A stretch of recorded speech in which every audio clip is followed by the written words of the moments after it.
Bismillahirrahmanirrahim. Assalamualaikum warahmatullahi wabarakatuh.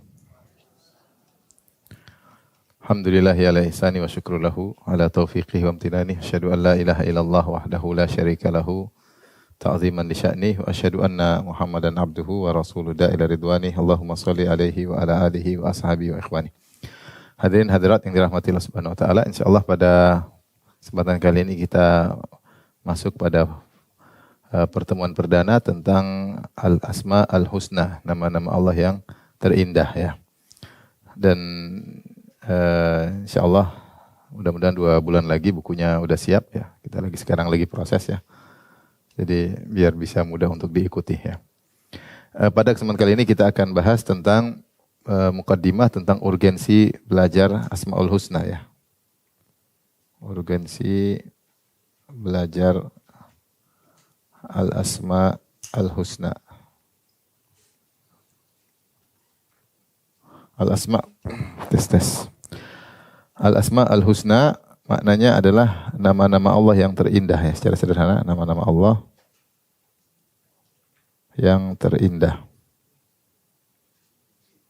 Ya, karena Allah menamakan dirinya dengan nama-nama terindah yang di dalam nama-nama tersebut setiap nama mengandung sifat-sifat Allah Subhanahu wa taala. Setiap nama mengandung sifat Allah Subhanahu wa taala. Tapi apa urgensinya kita belajar Asmaul Husna? Yang pertama adalah ini adalah ilmu yang termulia. Ilmu yang termulia. Kenapa bisa termulia? Karena kaidah mengatakan syaraful ilmi bi syarafi ma'lumihi.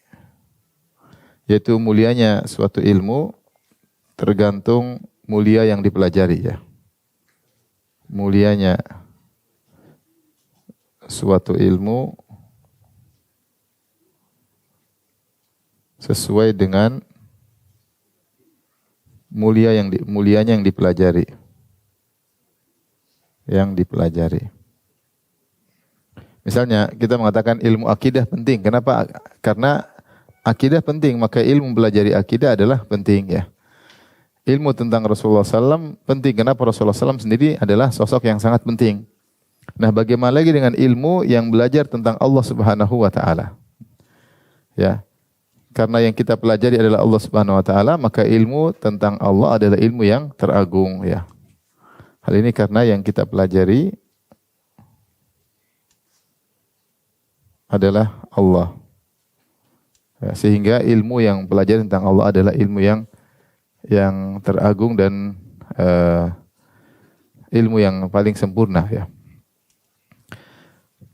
Maka ketika kita belajar ini ya, kita menghadirkan dalam diri kita bahwasanya kita sedang belajar ilmu yang teragung, yaitu tentang Allah, tentang Sang Pencipta alam semesta,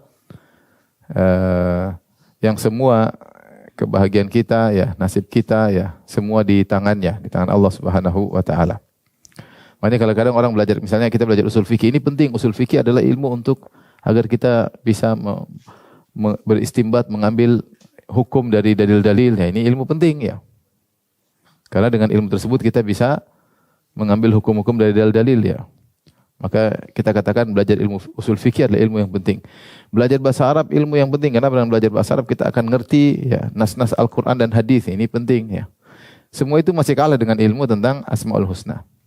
Kenapa? Karena kita langsung belajar tentang nama-nama dan sifat-sifat Allah Subhanahu wa taala. Itu topiknya tentang nama-nama dan sifat-sifat Allah. Tapi yang kedua, di antara urgensi tentang Asmaul Husna ternyata nama-nama Allah sangat sering disebut dalam Al-Qur'an. Nama-nama Allah sangat sering disebut dalam Al-Quran.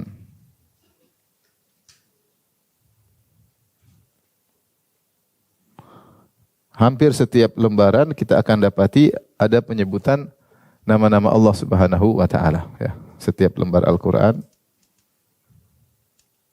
hampir setiap lembar Al-Quran ada nama Allah.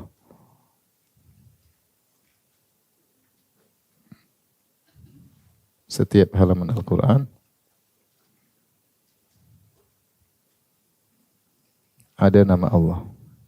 Yaitu Allah Subhanahu wa taala mengenalkan dirinya kepada kita dengan nama-namanya. Allah mengenalkan dirinya dengan nama-namanya ya. Dan sifat-sifatnya kepada kita.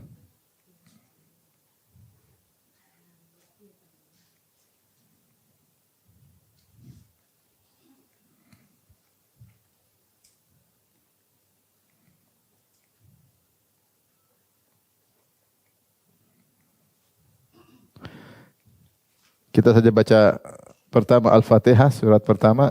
Kita sudah baca Bismillahirrahmanirrahim. Sudah ada Allah, Bismillah, ada Allah. Kemudian Ar-Rahman, nama Allah juga. Ar-Rahim juga nama Allah. Alhamdulillahi Rabbil Alamin. Rabb, nama Allah juga. Rabbil Alamin. Ar-Rahmanirrahim. Ya, Alhamdulillah Allah Rabbil Alamin. Kemudian Ar-Rahmanirrahim, berulang lagi. Maliki Yaumiddin. Malik juga nama Allah Subhanahu wa taala. Jadi Allah menyebutkan nama-namanya begitu banyak, hampir setiap halaman Quran ada disebut nama-nama Allah Subhanahu wa taala, menunjukkan Allah memperkenalkan dirinya dalam Al-Quran. Maka kita berusaha menyambut perkenalan tersebut dengan memahami apa makna dari nama-nama tersebut ya. Hal ini menunjukkan jadi ketika hampir setiap lembaran Al-Quran ada nama-nama Allah, menunjukkan ini ilmu yang penting. Ilmu memahami nama-nama Allah adalah ilmu yang penting.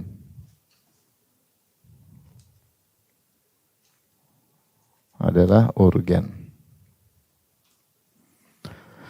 Tapi yang ketiga, di antara yang menunjukkan bahwasanya belajar nama Allah adalah ilmu yang teragung atau sangat urgen, ternyata ayat teragung dalam Al-Quran adalah ayat apa? Ayatul Kursi. Ayatul Kursi. Ya. Ketika dalam suatu hadis Rasulullah SAW bertanya kepada Ubay bin Ka'ab. Ubay bin Ka'ab hafal Quran. Ya. Seorang qari, ahli baca Quran ya. Ubay bin Ka'ab. Yang dia di zaman Umar bin Khattab suruh jadi imam tarawih. Ya. Kata Rasulullah SAW, ya Abul Munzir, kunyahnya Abul Munzir. Atadri ayu ayatin min kitabillahi ma'aka a'zam? Ya, perhatikan kata Nabi, wahai Abul Munzir, tahukah engkau ayat apa dari Al-Quran yang bersamamu?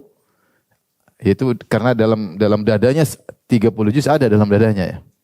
Maka Rasulullah bertanya, Al-Quran dalam dirimu, ya. Coba kau cek ayat apa yang paling agung dalam Al-Quran. Subhanallah. Ubay menyatakan Allah wa Rasuluhu a'lam. Allah Rasulullah mengetahui. Rasulullah mengulangi lagi. Coba cek ayat apa yang paling agung dalam Al-Quran yang bersama dalam dirimu. Maka dia pun screening. Kalau kita apa yang mau kita cek? Hafalan tidak ada. Jadi subhanallah. Ya Rasulullah bilang Al-Quran dalam dirimu. Coba cek ayat apa yang berarti dia benar-benar paham. Maka dia cek. Maka langsung dijawab Allahu la ilaha illa huwal hayyul qayyum. Maka Ubay bin Ka'ab jawab dengan ayatul kursi. Yaitu. Maka setelah itu Rasulullah SAW menepuk dada Ubay seraya bahagia dengan mengatakan wallahi liyahnikal ilmu ya Abul Munzir. Demi Allah bahagialah engkau dengan ilmu yang kau miliki. Yaitu kau sudah tahu Al-Quran dan kau paham isinya dan kau tahu mana ayat yang paling agung. Tapi kenapa ayat kursi adalah ayat yang paling agung? Karena isinya semuanya tentang Allah. Khusus semuanya tentang Allah. Nama-nama dan sifat-sifat Allah. Allahu la ilaha illa huwal hayyul qayyum. Allah tidak ada yang berhak disembah kecuali Allah. Al-Hayyu nama Allah. Allah, Al-Hayyu, Al-Qayyum semua nama Allah. Al-Hayyu yang maha hidup. Al-Qayyum yaitu yang maha tegak dan menegakkan yang lain. Kemudian Allah jelas sifatnya di antara konsekuensi dari dia maha hidup dan maha tegak, la ta'khudhuhu sinatu wala naum. Dia tidak pernah ngantuk dan tidak apalagi tidur. Kalau dia tidak tegak, tidak kuat, dia akan letih, capek kemudian tidur ya. Lahu ma fis samawati wa ma fil ard. Seluruh alam semesta ini langit dan bumi adalah miliknya.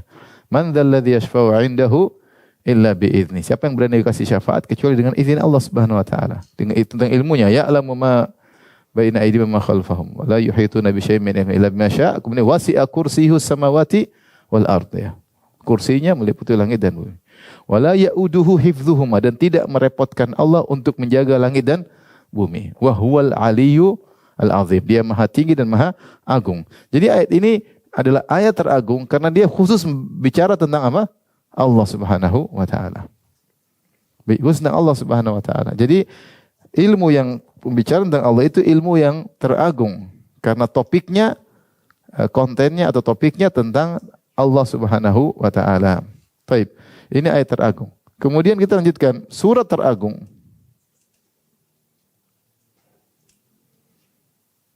Surat apa Ibu? Al-Fatihah. Al-Fatihah. Yang disebut oleh Nabi sallallahu alaihi wasallam Ummul Quran. Kata Nabi sallallahu alaihi wasallam, la salata liman lam yaqra bi ummil Quran. Tidak sah orang yang salat tidak baca Ummul Quran, Al-Fatihah. Kenapa disebut itu induk ya? Maksudnya induk.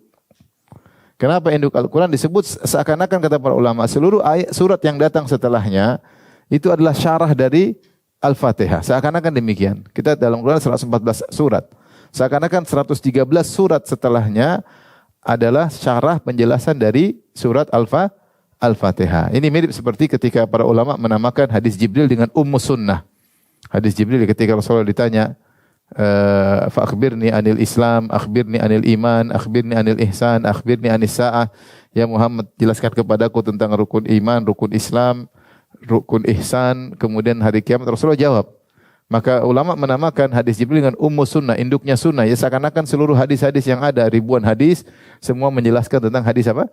Jibril tersebut ya. Maka Al-Quran, Al-Fatihah disebut dengan Ummul Quran, ya induk. Ternyata kalau kita lihat ya, isinya kebanyakan tentang apa? Nama-nama Allah ya. Isinya tentang nama-nama Allah. Ya. Seperti Allah Subhanahu wa taala, kita baca bismillahirrahmanirrahim yang menganggap bismillah sebagai ayat, bismillahirrahmanirrahim terus disebut alhamdulillahirabbil alamin, ya itu juga tentang Allah ya. Ar-Rahman, Ar-Rahim juga tentang nama-nama Allah, Maliki Yaumiddin. Ini juga nama-nama Allah. Ini semua muqaddimah untuk memuji Allah Subhanahu wa taala. Setelah itu baru tawassul, iyyaka na'budu wa iyyaka nasta'in, baru permintaan ihdinas siratal mustaqim, siratal ladzina an'amta 'alaihim ghairil maghdubi 'alaihim waladdallin, amin. Dan seterusnya juga tentang sifat-sifat Allah. Jadi coba ya, alhamdulillahirabbil alamin. Ada berapa nama Allah situ? Alhamdulillah. Kemudian Rabb, dua kan?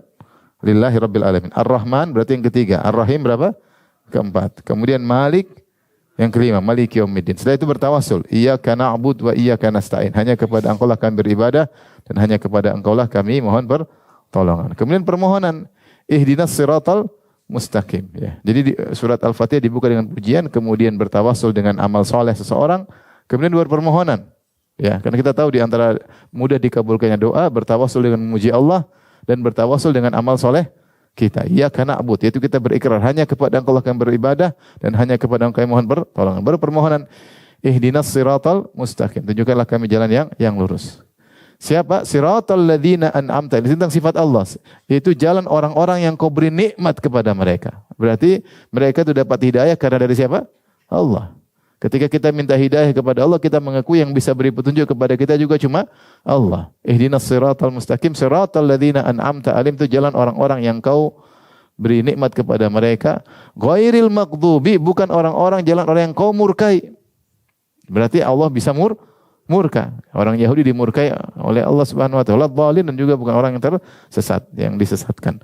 Ini dalil bahwasanya surat tersebut ya mayoritasnya berbicara tentang nama-nama Allah dan juga tentang sifat-sifat Allah. Allah lah yang memberi hidayah, Allah lah yang beri nikmat, Allah yang murka jika ada orang yang menyimpang.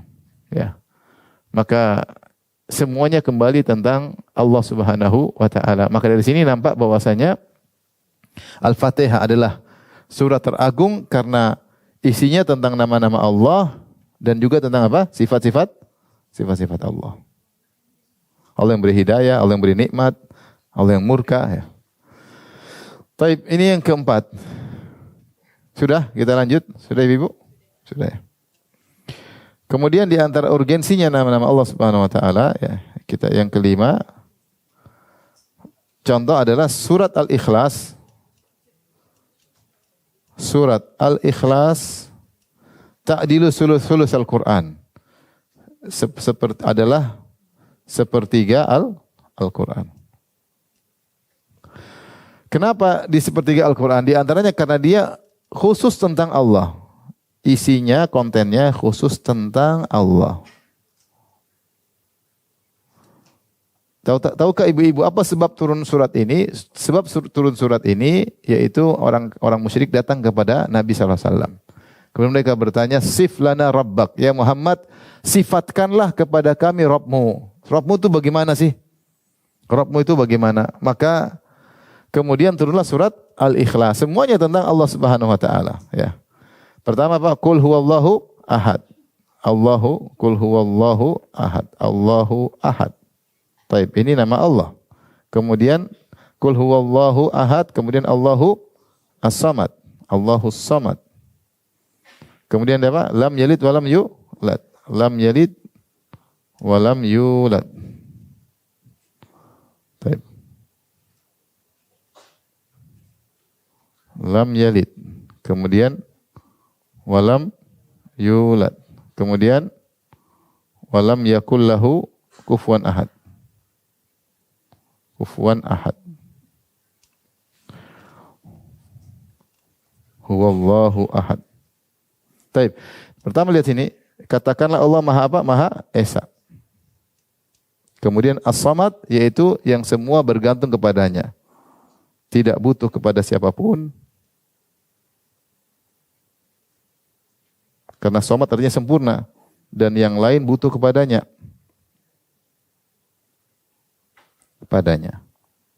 Kemudian lam yalid, tidak melahirkan. Kemudian juga walam yulad, dan tidak dilahirkan. Kemudian tidak ada satu pun walam yakul lahu kufuwan ahad, tidak ada yang setara dengannya. Yang setara dengannya. Oleh karenanya kalau kita perhatikan, makanya disebut dengan surat Al-Ikhlas. Al-Ikhlas padahal dalam surat ini tidak ada kata Al-Ikhlas. Padahal kita nama-namanya surat biasanya ada lafalnya seperti surat Al-Baqarah karena disebutkan Baqarah. Surat Al-Fil karena memang ada apa bi ashabil fil, ada al-fil ya. Seperti itu ya. Rata-rata demikian ya. Karena Al-Ikhlas ini artinya yang dimurnikan. Surat dimurnikan. Ikhlas, murnikan. Kenapa? Karena surat ini dimurnikan khusus untuk Allah. Khusus untuk menjelaskan sifat-sifat Allah. Maka disebut dengan Al-Ikhlas. Disebut dengan surat apa? Al-Ikhlas. Dan kalau kita mau perhatikan ini boleh kita katakanlah kalau kita ini syarat-syarat Tuhan ya. Kalau mau jadi Tuhan harus memenuhi persyaratan ini ya. Ketika itu Nabi ditanya, "Sif lana rabbak," jelaskan kepada kami sifat Tuhanmu, maka Rasulullah turun ayat ini. Kalau mau jadi Tuhan harus memenuhi persyaratan ini. Berapa syarat? 1, 2, 3, 4, 5. Coba kasih masuk satu Tuhan yang selain Allah masuk coba. Coba Nabi Isa Allah Ahad. Nabi Isa yang seperti Nabi Isa ternyata bukan dia sendiri, yang seperti dia banyak. Dia tidak Maha Esa. Allahus Samad tidak butuh. Nabi Isa butuh makan enggak? Butuh makan. Kata Allah Subhanahu wa taala, "Kana yakulani ta'am." Dia dan ibunya butuh makan. Dia butuh teman-temannya, dia butuh sembunyi. Dan jadi dia tidak bisa jadi Tuhan. Lam yalid, ternyata dia dilahirkan. Ya. Lam yalid, dia dilahirkan. Berarti dia dulu tidak ada, kemudian baru muncul. Walam yulad, dan dia juga dia tidak melahirkan dan tidak dilahirkan. Nabi Isa ternyata dilahirkan ya. Karena kalau Tuhan melahirkan berarti anaknya mirip dengan bapaknya ya. Kata Allah, "Qul in kana lirrahmani waladun fa ana awwalul abidin." Katakanlah jika Allah itu punya anak, maka saya yang pertama kali akan sembah anak tersebut.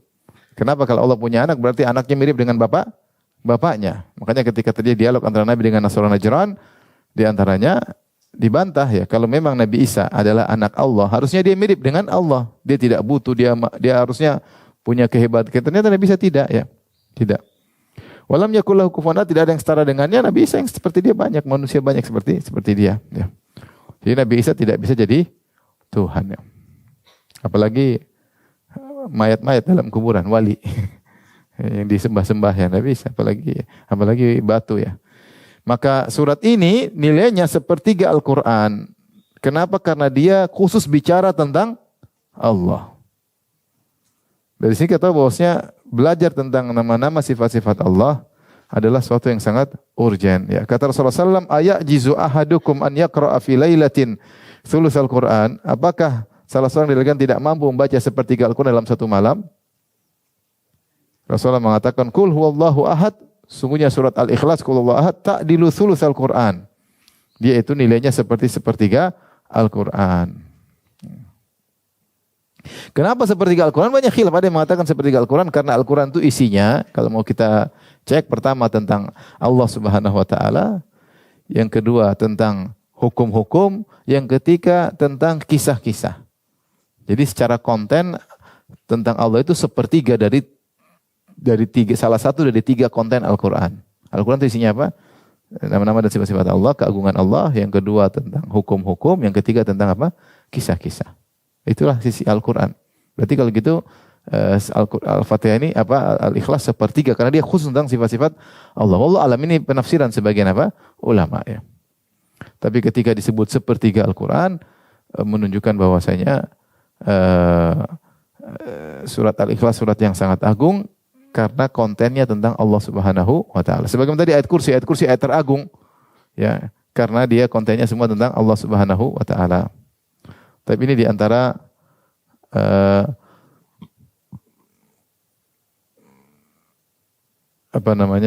ilmu yang paling mulia ya. Baik. Kemudian juga di antara urgen bahwasanya adalah yang keenam,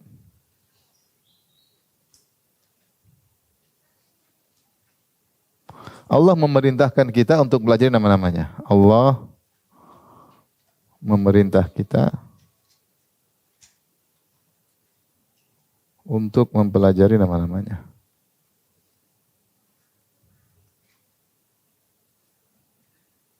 Kita rubah peraturan ibu-ibu ya, bapak-bapak. Mulai pertemuan berikutnya ada ujian ya. Oke, setuju? Setuju. Nanti yang namanya diumumkan ya, nilai-nilainya. Tidak boleh tulis hamba Allah, nggak boleh ya. Harus nama jelas. Baik, Allah memintakan kita belajar nama-namanya, di antaranya seperti Allah Subhanahu wa taala, fa'lamu, ketahuilah. Allah mengatakan fa'lamu. Kemudian Allah mengatakan misalnya i'lamu, ketahuilah, li ta'lamu ya. Kata Allah, nabbi ibadi anni anal ghafurur rahim wa anna adzabi huwal adzabul alim ya. Fa'lam ya, ini contoh. Maksudnya Allah suruh ilmuilah. Ini secara umum hanya ilmuilah. Ilmuilah tentang Allah Subhanahu wa taala. Fa'lamu annallaha syadidul iqab misalnya. Ketahuilah bahwasanya Allah begini.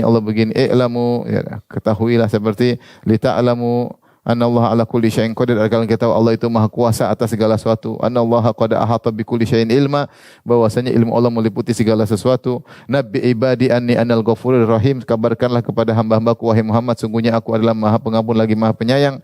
Wa anna adzabi wal adzabul alim. Jadi Allah suruh belajar.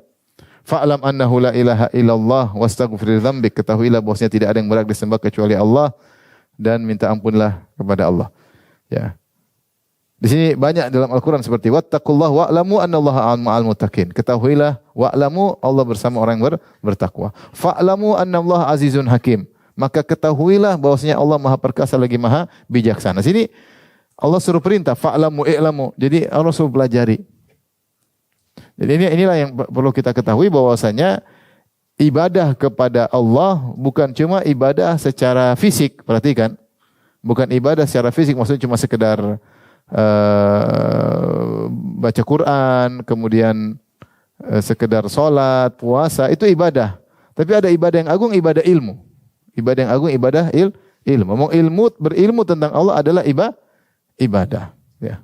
Makanya saya sering sampaikan ketika Ibnul Jauzi dalam kitabnya Talbis Iblis, dia menyebutkan sebagian orang-orang sufi mencela para ulama. Ya, seakan-akan para ulama kurang ibadah. Padahal ibadah bukan cuma sekedar puasa, belajar hukum itu juga ibadah. Allah suruh kita, buat apa Allah turunkan Al-Quran kalau bukan apa sekedar cuma dibaca? Apa? Allah mengatakan afala yatadabbarunal Quran. Kalau tidak mentadabbar, berarti Al-Quran itu dibaca dan dipahami. Ini Allah perintahkan, i'lamu ketahuilah. Berarti kan harus belajar. Berarti ibadah itu tidak terbatas pada cuma puasa, cuma salat malam, cuma baca Quran. Bukan itu terbatas ibadah, cuma itu. Di antara ibadah yang agung adalah belajar. Dan di antara ibadah yang sangat agung adalah belajar tentang nama-nama Allah dan sifat-sifatnya. Ya, ini yang mungkin tidak dipahami oleh sebagian orang. Mereka menyangka untuk ilmu terus kurang ibadah. Ini juga ibadah ya. Kita gabungkan kedua-duanya. Ya, gabungkan kedua-duanya. Makanya ketika ditanya apa banyaknya ibadah dari Abu Darda, istrinya berkata, Abu Darda mengatakan atafakkur wa tadabbur.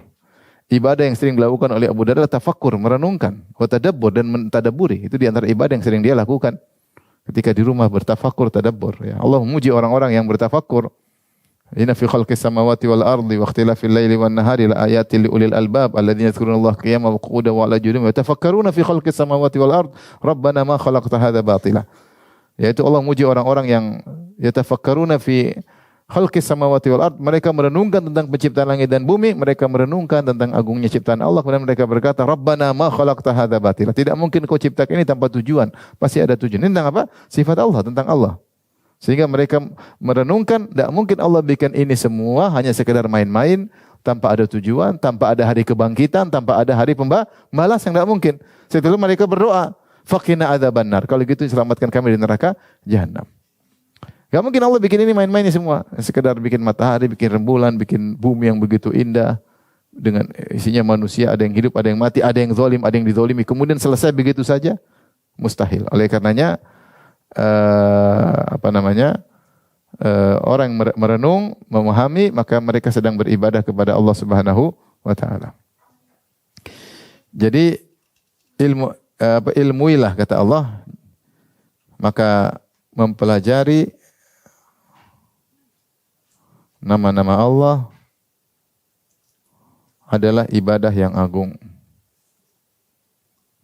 Karena menjalankan perintah Allah.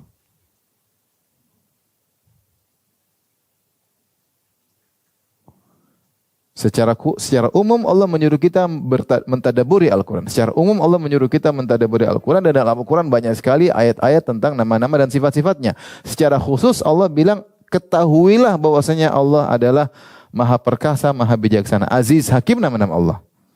Ketahuilah bahwasanya innallaha bikulli syai'in alim, anallaha bikulli syai'in alim, bahwasanya Allah Maha berilmu. Ketahuilah bahwasanya Allah Maha melihat. Ini khusus datang. Jadi secara umum Allah suruh kita tadabbur Al-Quran dan banyak isi Al-Quran tentang nama-nama Allah. Secara khusus Allah suruh kita memahami tentang nama-namanya. Ya. Seperti firman Allah, wa'lamu annallaha ya'lamu ma fi anfusikum. Ketahuilah Allah mengetahui apa dalam hati kalian, fahdharuh, maka waspadalah. Jangan sembarang kalian berfikir, jangan sekalian sembarang menghayal, karena apa yang terbetik dalam benak kalian pun Allah Maha tahu. Dan seterusnya banyak sekali dalam Al-Quran. Wa'lamu anallahu ghaniyun hamid. Ketahuilah bahwasanya Allah Maha kaya dan Maha terpuji. Wa'lamu annallaha syadidul iqab. I'lamu annallaha syadidul iqab. Ketahuilah bahwasanya Allah siksaannya keras. Wa annallaha ghafurur rahim. Dan maksudnya Allah Maha Pengampun lagi Maha Penyayang. Ayat seperti ini banyak kalau kita lihat di Al-Quran, banyak sekali. Baik. Ini yang keberapa Ibu? Yang ke-6.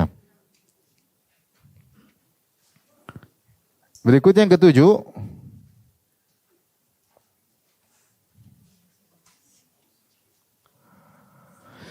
Hikmah Allah menciptakan langit bumi untuk mengenalnya. Allah menciptakan.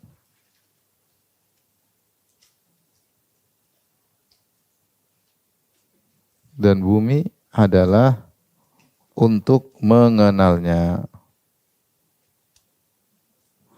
Lihat dalam surat At-Talaq ayat 12. Quran surat At-Talaq ayat 12. Saya bacakan, Allah berfirman, Allahu alladhi khalaqa sab'a samawati wa minal ardi mithlahunna yatanazzalul amru bainahunna lita'lamu anna Allah ala kulli syai'in qadir wa anna Allah qad ahata bi kulli syai'in ilma. Kata Allah Subhanahu wa taala, dialah Allah yang telah menciptakan 7 langit.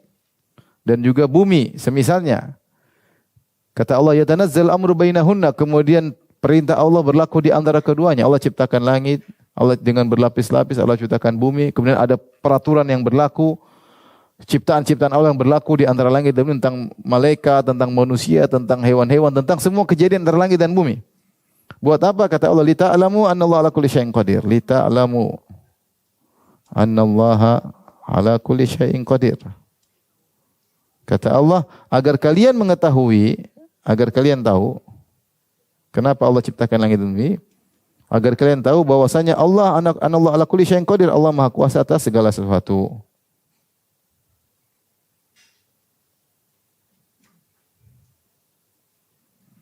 Ya, jadi untuk mengetahui Allah ala kulli syai'in qadir, kita ini ternyata tujuan Allah ciptakan langit dan bumi dengan menjalankan segala kejadian antara langit dan bumi agar kalian tahu Allah Maha Kuasa atas segala sesuatu. Li ta'lamu anna Allah ala kulli syai'in qadir wa anna Allah qad ahata bi kulli syai'in ilma. Bi kulli syai'in ilma, dan bahwasanya ilmu Allah meliputi segala sesuatu. Bahwasanya ilmu Allah meliputi segala sesuatu.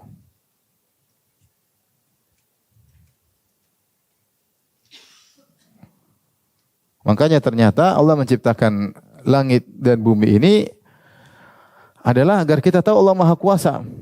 Lihat luar biasa bagaimana berarti Allah begitu maha hebat bisa menciptakan alam seperti ini, langit seperti ini, bumi dan keteraturan yang luar biasa, matahari pada orbitnya, rembulan pada orbitnya, kemudian hukum-hukum alam yang terjadi luar biasa. Ini semua yang bikin sangat hebat agar kalian tahu bahwasanya Allah Maha Kuasa atas segala sesuatu. Dan agar kalian tahu bahwasanya seluruh ilmu Allah meliputi semuanya, karena semua ciptaan Allah. Kalau semua ciptaan Allah berarti ilmu Allah meliputi seluruh ciptaannya. Ini berarti tentang asma dan sifat. Ya.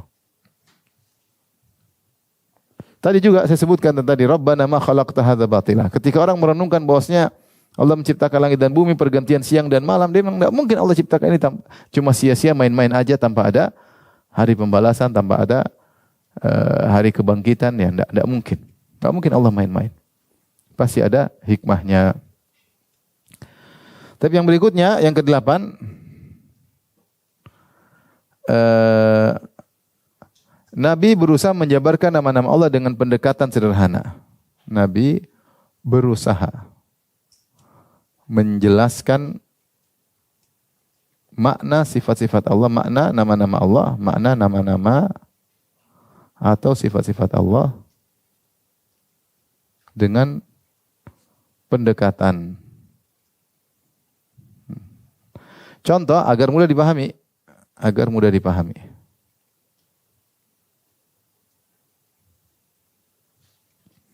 Contoh ketika Nabi menjelaskan tentang makna rahmat, menjelaskan makna Allahu Ar-Rahim, Ar-Rahman, Ar-Rahim. Yang itu maha pengasih lagi maha apa? Penyayang. Maka Nabi suatu saat ketika para sahabat sedang bersama Nabi, tiba-tiba ada seorang wanita dari tawanan perang sedang mencari anaknya. Dia kehilangan anaknya, ya. Sementara air susunya keluar menetes karena anaknya masih kecil. Maka terkadang dia dapati anak orang lain dia susui. Sambil mencari anaknya yang hilang. Dapat anak orang lain dia susui karena airnya susunya berlimpah ruah. Sampai akhirnya dia ketemu dengan anak yang hilang tersebut. Ketika dapat segera didekapi, segera dia susuin anaknya, anak kandungnya yang hilang tersebut. Ya.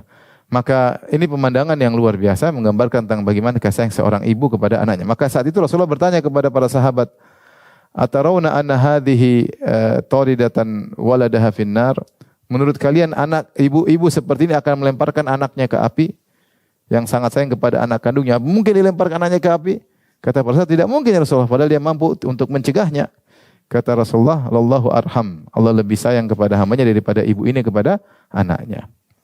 Artinya subhanallah, kita tahu kasih sayang paling besar di alam semesta ini kasih sayang seorang ibu kepada anaknya. Luar biasa, karena anaknya pernah dalam kandungannya, pernah dia susui, pernah dia paling sayang sama anaknya. Tidak ada kasih sayang seperti ibu kepada anaknya. Lebih daripada kakak terhadap adiknya, adik terhadap kakaknya, suami terhadap istrinya, istri terhadap suaminya. Masih kalah semua, bapak terhadap anaknya masih kalah. Yang paling besar ibu terhadap apa? Anaknya. Apalagi kondisinya anaknya baru hilang. Baru hilang dia cari-cari, kemudian dapat. Tentu itu puncak kasih sayang. Maka Rasulullah kasih gambaran, lallahu arham. Lallahu arham. Allah lebih sayang. Sehingga orang bisa memahami ternyata kasih sayang Allah sangat luas. Kasih sayang Allah sangat luas ya. Maka hendaknya seorang jangan suudzon sama Allah. Ya, kalau kita suudzon sama ibu kita? Suudzon sama ibu kita enggak? Ngapain suudzon? Baik kalau kita salah aja masih dibaikin. Maksudnya apalagi walillahil matsalul a'la, apalagi kepada Allah. Maka seorang jangan suudzon kepada Allah. Tidaklah Allah berikan ujian kecuali yang terbaik untuk kita. Ini contoh misalnya ketika Rasulullah SAW berusaha menjelaskan tentang sifat rahmat Allah Subhanahu wa taala. Contoh lagi seperti ketika Nabi menjelaskan tentang makna tawab.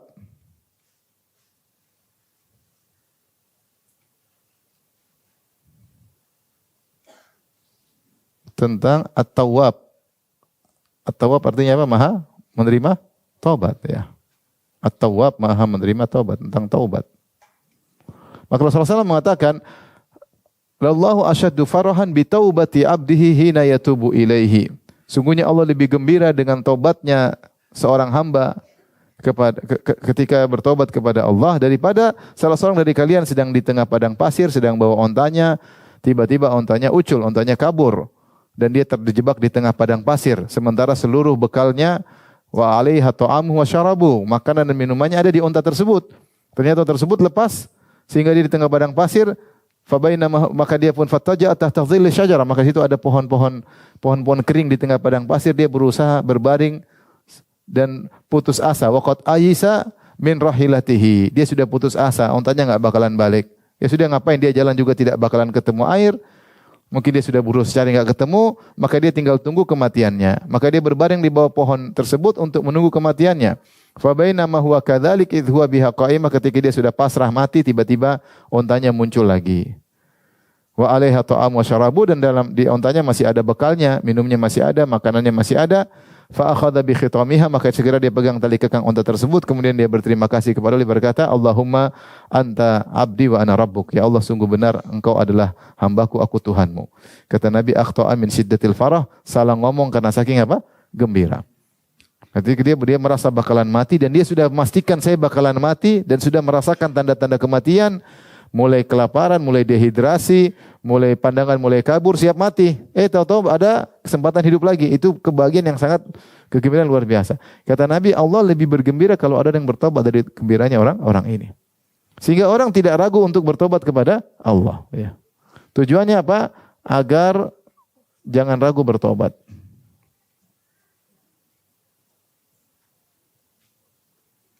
Ini cara Nabi untuk menjelaskan secara pendekatan ya.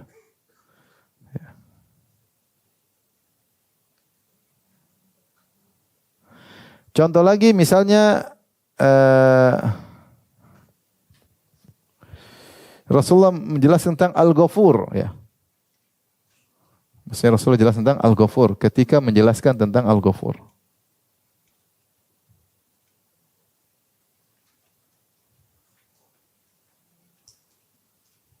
Al-Ghafur itu maha apa? Maha mengampun ya, maha pengampun.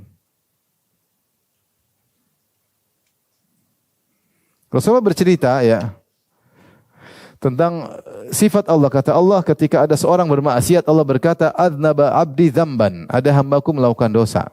Fa alima anna lahu rabban yaghfiru dzamba. Dan ketika dia berdosa, dia tahu Tuhan dia itu maha pengampun dosa. Wa ya'khudhu bidzam, dan dia tahu Tuhannya juga bisa menyiksa gara-gara dosa. Dia tahu, ya. Maka dia pun mengatakan, Rabbi ghufirli, ya Allah ampunilah aku. Jadi hamba ini dia punya ilmu bahwasanya Allah itu maha pengampun. Dan kalau dia tidak minta ampun, dia akan disiksa. Maka ketika dia tahu Tuhannya maha pengampun, ketika dia berdosa, dia mengatakan, Rabbi ghufirli, ya Allah ampunilah aku. Maka Allah ghafartulah, aku ampuni. Dia tahu aku maha pengampun. Terus dia bilang, ya Allah ampunilah aku, maka aku ampuni. Suma maka masya Allah, kemudian dia dalam waktu yang lama dia tidak maksiat. Suma adnaba dzamban akhar, kemudian setelah lewat waktu lama dia maksiat lagi. Namanya manusia. Maksiat lagi yang kedua. Ketika dia maksiat yang kedua, kata Allah juga, alima abdi anna lahu rabban yaghfiru dzam wa ya'khudhu bidzam. Hambaku yang bermaksiat ini tahu Tuhannya Maha Pengampun dan juga bisa menyiksa karena dosa. Maka dia minta ampun lagi, Rabbi ghfirli, ya Allah ampunilah aku. Kata Allah, ghafartu lahu, aku ampuni dia. Semua maka Masya Allah, kemudian dia berapa lama tidak maksiat ya, karena baru sadar. Kemudian maksiat lagi yang ketiga. Ketika maksiat lagi, dia bilang lagi, Rabbi ghfirli, ya Allah ampunilah aku. Allah komentar, dia minta ampun kepada aku. Berarti dia tahu saya Maha Pengampun dan saya bisa menyiksa dengan kalau dia tidak minta ampun. Ghafartu lahu, kata Allah, saya ampuni dia. Kemudian Allah mengatakan, i'mal ma syi'ta faqad ghafartu laka. Mau maksiat terus enggak ada masalah, yang penting setiap maksiat kau segera bertobat. Jangan sampai salah paham hadis ini ya. Maksiat terus. Maksudnya orang namanya Ghafur. Ghafur itu mengulangi ampunan meskipun dosa berulang-ulang. Itu diantara makna apa? Ghafur. Ya. Dosa berulang-ulang Allah akan ampuni. Ya. Jadi Rasulullah jelaskan ini contoh, ada seorang hamba dosa dia maksiat, kemudian dia bertobat. Allah ampuni enggak? Allah ampuni. Maksiat dia minta ampun, Allah ampuni. Terus. Jadi Rasulullah jelaskan. Ini makna dari Al-Ghafur. Bahwasanya seorang yang melakukan dosa berulang-ulang, kalau selama dia minta ampun terus Allah bisa ampuni. Ya, karena kalau enggak nanti orang putus asa. Waduh, saya sudah dosa 3 kali, kayaknya enggak bakalan diampuni. Ya udah, dia minta ampun, celaka. Tapi kalau dia tahu Tuhan yang Maha Pengampun, dia akan minta ampun lagi.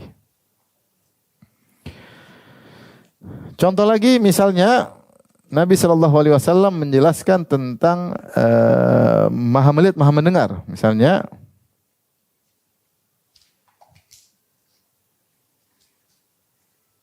Nabi menjelaskan, ini 1, 2, 3, 4. Nabi menjelaskan tentang Maha melihat dan Maha mendengar.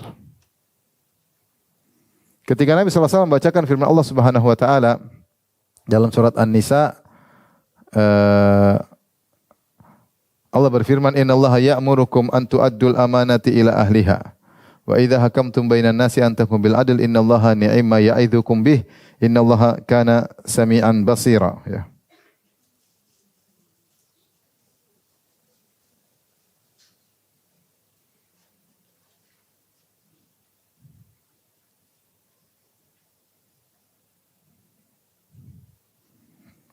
Surat An-Nisa ayat 58 ketika Nabi membaca surat An-Nisa, ayat Quran surat An-Nisa ayat 58.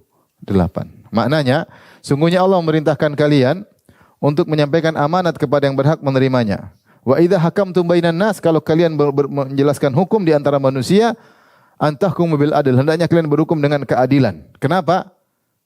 Ya, kalian harus kembalikan amanah. Dan kalian harus berhukum dengan adil. Perhatikan ayatnya. Innallaha ya'murukum an tu'addul amanati ila ahliha. Allah perintahkan kalian untuk mengembalikan amanah kepada pemiliknya. Wa idza hakamtum bainan nas, kalau kalian jadi hakim berhukum, antahkumu bil adil, di antara manusia hukumlah dengan adil, jangan sampai pilih kasih. Kenapa? Innallaha na'ima ya'idzukum bih, karena Allah menasihati kalian, ya, memberi pengajaran yang sebaik-baiknya kepada kalian. Innallaha kana sami'an basira, karena Allah Maha mendengar lagi Maha melihat lagi Maha mendengar. Ketika Nabi membaca innallaha kana sami'an basira, sungguhnya Allah Maha melihat lagi Maha mendengar, maka hati-hati, kembalikan amanah, jangan sampai tidak adil. Nabi beri begini, innallaha kana sami'an basira. Nabi mengarahkan kepada telinganya dan kepada matanya. Innallaha kana sami'an basira, sungguh Allah Maha mendengar lagi Maha melihat. Maksudnya Rasulullah menjelaskan Allah itu benar-benar melihat dan benar-benar mendengar. Bukan Nabi sedang menyamakan mata Allah dengan mata manusia atau telinga Allah dengan enggak. Ya, tapi Nabi sedang menjelaskan Allah benar-benar melihat dan benar-benar apa? Mendengar. Ini Nabi lakukan. Ya. Nabi kasih isyarat ke mata dan telinganya beliau untuk menjelaskan Allah benar-benar apa? Allah benar-benar Maha melihat dan mendengar, Maha mendengar dan melihat.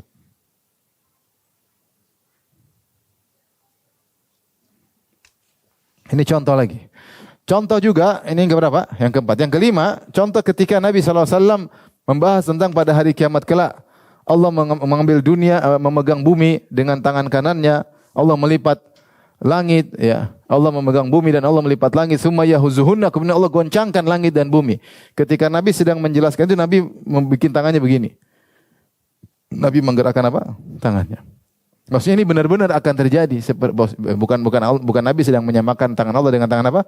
Nabi. Sama seperti, tapi Nabi sedang menjelaskan bahwasanya benar-benar Allah akan pegang dan benar-benar Allah akan goncang. Dan itu mudah bagi Allah Subhanahu wa taala. Ini contoh, maksudnya Nabi jelaskan agar kita benar-benar tahu ini benar, bukan majas, bukan hanya kiasan. Ini benar-benar terjadi, akan dipegang oleh Allah, digenggam Allah, digoncang oleh Allah Subhanahu wa taala.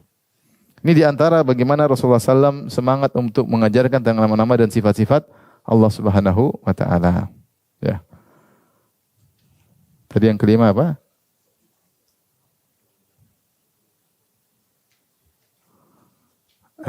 Ketika Nabi menjelaskan bahwa Allah menggoncang apa? Bumi dan langit.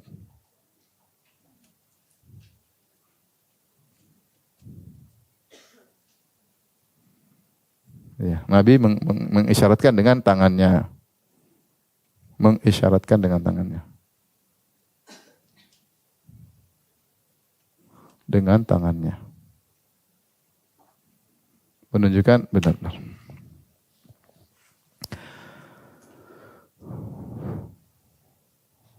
Taib, paham ya Ibu?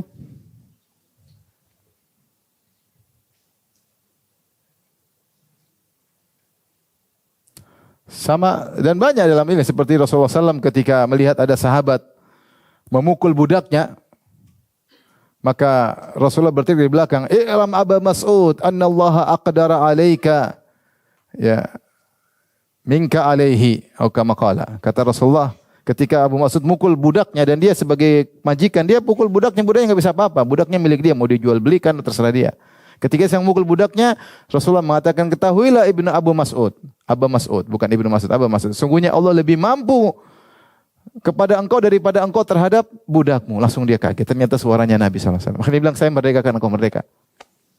Artinya kau mampu melakukan terhadap budakmu, Allah lebih mampu melakukan kepada engkau. Emang susah bagi Allah nyiksa kau gara-gara kau nyiksa apa?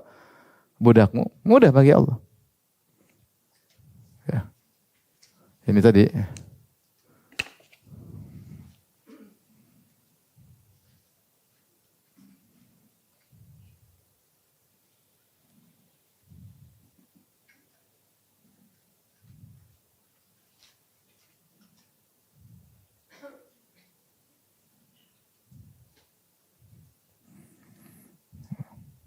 Saya bacakan hadisnya.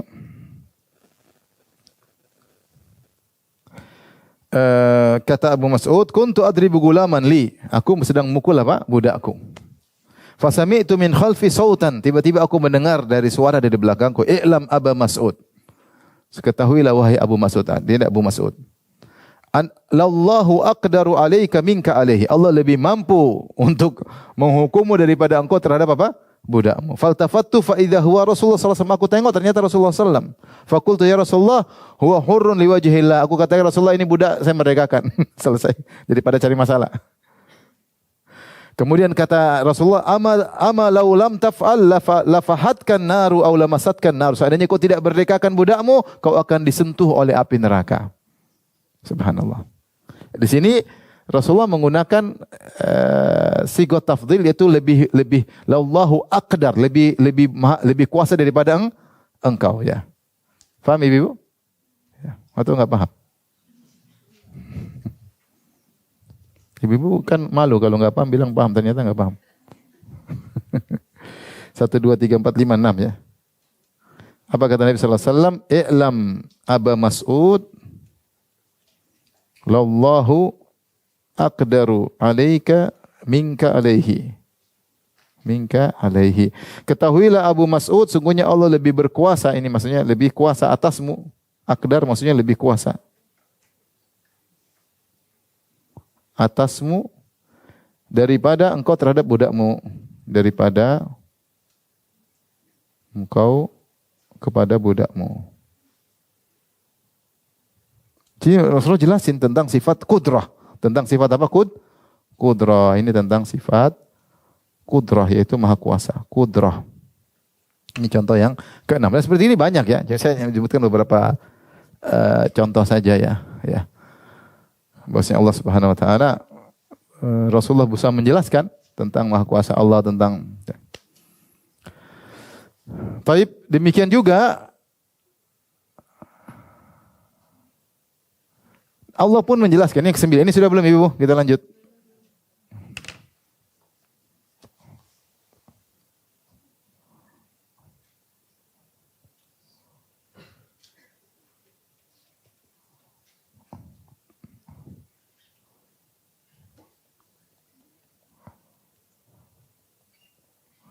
Sudah Ibu? Udah ya? Sekarang kita 9.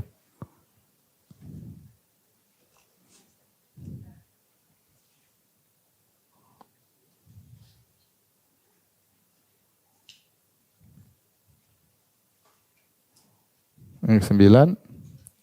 Allah juga menjelaskan, menjelaskan tentang sifat-sifatnya. Banyak dalam Al-Quran.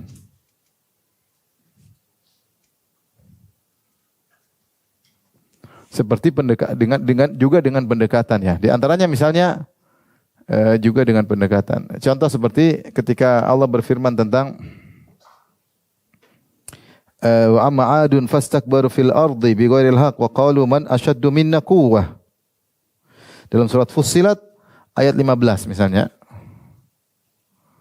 Quran Fussilat itu ayat surat 41. Ayat 15. Kata Allah Subhanahu wa taala, adapun kaum 'Ad fastakbaru fil ardi bighairil haqq, mereka sombong tanpa hak untuk sombong. Wa qalu man asyaddu minna quwwah, dan mereka mengatakan siapa yang lebih kuat daripada kami, karena kaum 'Ad besar badannya dan kuat. Bahkan disebut dalam buku tafsir kalau mereka ingin hancurkan kaum lain, kirim satu orang aja.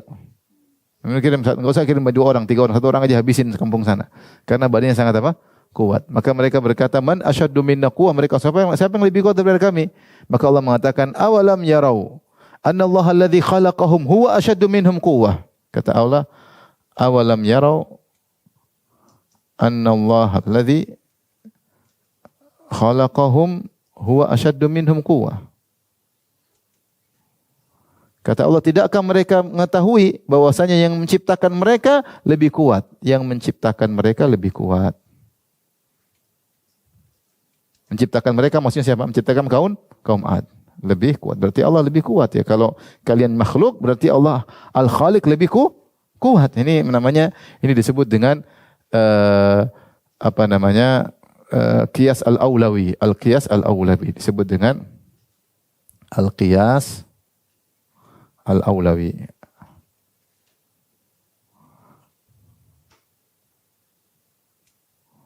Gampangannya, kalau makhluk aja kuat, tentu Allah lebih kuat. Kalau Allah makhluk berilmu, tentu Allah lebih berilmu. Kalau makhluk mendengar, Allah lebih mendengar. Namanya qiyas al-aulawi, lebih utama ya. Jika makhluk kuat, tentu Allah lebih kuat. Tentu Allah penciptanya lebih kuat. Sangat logis, lebih kuat. Namanya qiyas al-aulawi.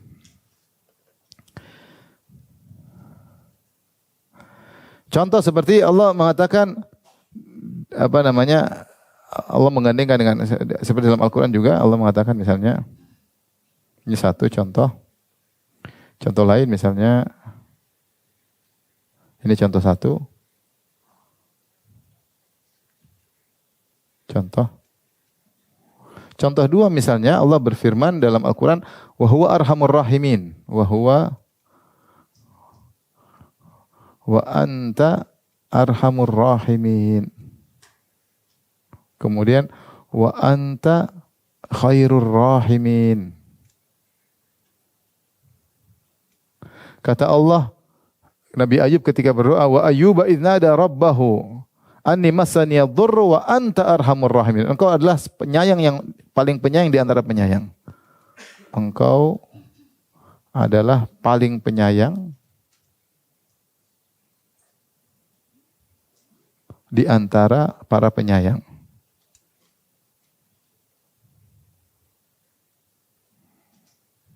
Ya. Artinya kita tahu sifat sayang, kemudian sama seorang yang sayang sama kita banyak, ibu kita sayang, pasangan kita sayang, anak kita sayang, kawan kita sayang sama kita, tapi semua kalah. Allah anta arhamur rahim. Allah lebih sayang daripada mereka semua. Ini sementara kita tidak suudzon kepada Allah. Wa anta khairur rahim. Engkau sebaik-baik penyayang.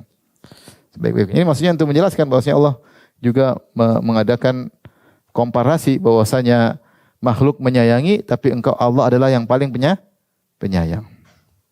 Ini komparasi antara makhluk dengan sayang Allah dengan sayang makhluk.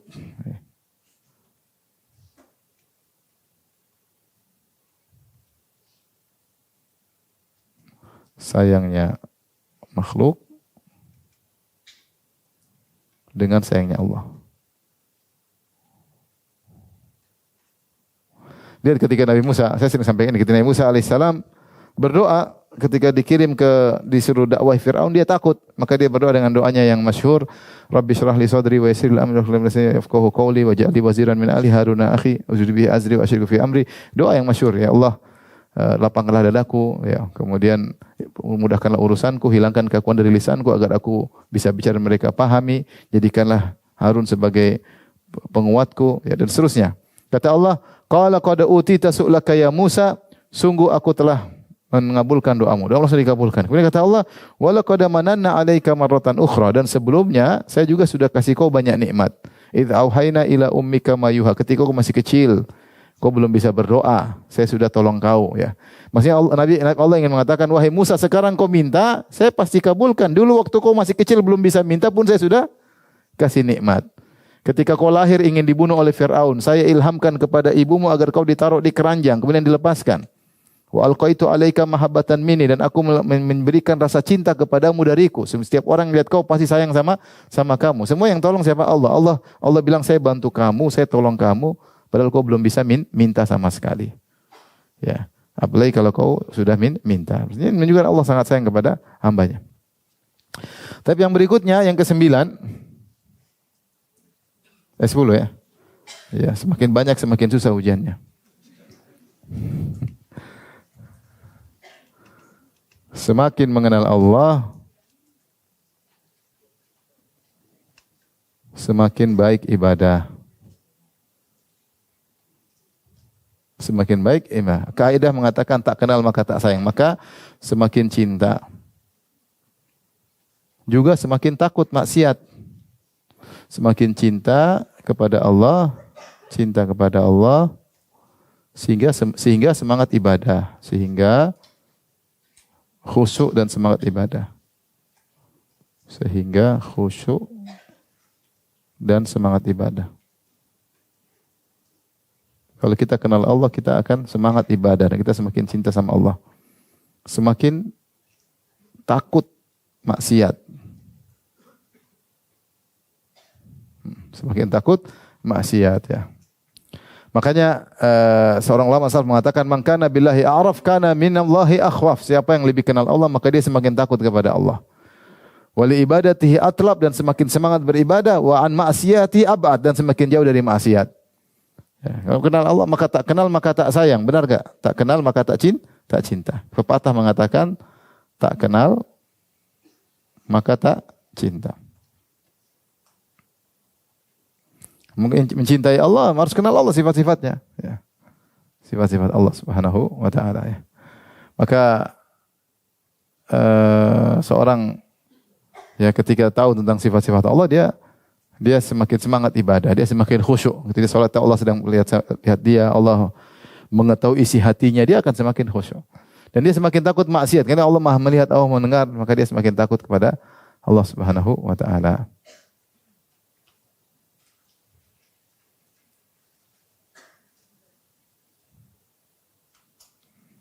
Masih banyak, ya. Sudah dulu, ya. Nanti ujiannya semakin susah.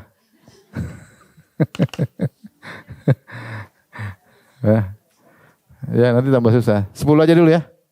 Nah, apa ibu-ibu, ya? Ini karena kasihan sama ibu-ibu, ya. Tapi kita sampai sini saja, nanti sisanya kita lanjutkan lagi insyaallah taala. Wallahu taala alam bisawab. Tapi demikian saja. Wabillahi taufiq. Assalamualaikum warahmatullahi wabarakatuh.